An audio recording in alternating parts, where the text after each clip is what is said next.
If you're gonna survive in the wild with the bare minimum, you're gonna need three things: warmth, protection, and sustenance. But there are a lot of different ways to achieve these three things, all the way from bringing a knife into the wild and building your own shelter and hunting your own food, to bringing an RV and camping out at a campground. I like a middle ground where I bring everything on my back so I can move camp quickly, as well as minimize my impact on the land. For sustenance, food and water are gonna be your big things. You can survive only 3 days without water, but up to 3 weeks without food.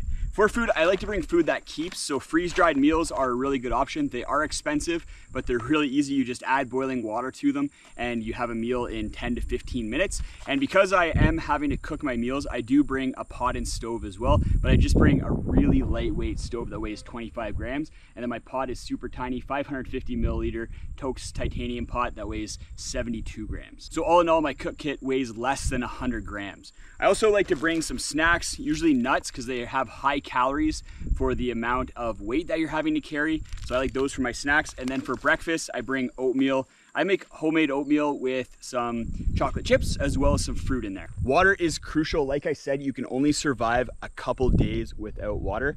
Because I have a stove and a pot, I can always boil water, but for ease of use, in order to make sure that I'm getting as much water as I need, I like to bring a bag and filter. So I can squeeze water out of the bag through the filter into any sort of water vessel that I have with me. I also often have a third option in the form of water tabs. So you put these little tabs into your water and you wait 30 minutes and then your water is treated and good to drink. With that kind of diet, it's tough to get all the nutrients that you need when you're out on trail. So you may want to supplement with a green supplement. The supplement provides the vitamins, minerals, and nutrients that I find lacking in the food that I usually bring on backpacking and hiking trips.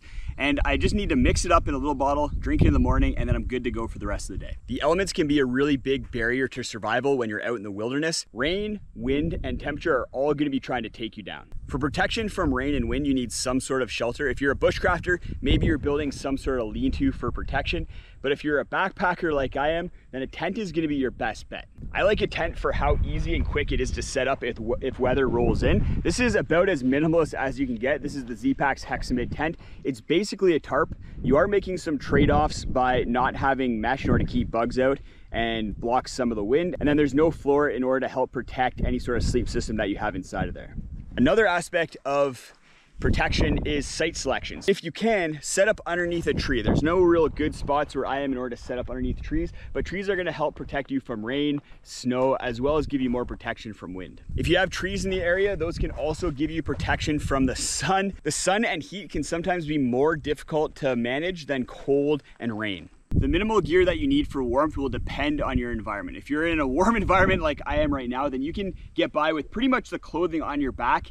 But in a lot of places, the temperature starts to drop at night pretty drastically. Even here, it's gonna drop down to 10 degrees Celsius at night. So I have ground insulation as well as top insulation in the form of a sleeping pad and a quilt. And then just in case it gets really cold, I have a really light down jacket. This thing weighs under 200 grams. This is the Patagonia Ultra Alpine down jacket. If you're interested in any of the gear that we're talking about today, you can check out links in the video description. If you're in colder climates and it's winter, you might need some pretty extreme gear. I've slept at minus 50 degrees Celsius, and at that temperature, you need a lot of gear. It's gonna be heavy and it's gonna have to keep you warm because your survival is at risk at those temperatures. If minimalism isn't your thing and you want an ultra comfort backpacking gear list, then go check out this video right up here. I have things like chairs, the most comfortable pillows, the most comfortable sleeping pads, everything you need to be super comfortable out on trail.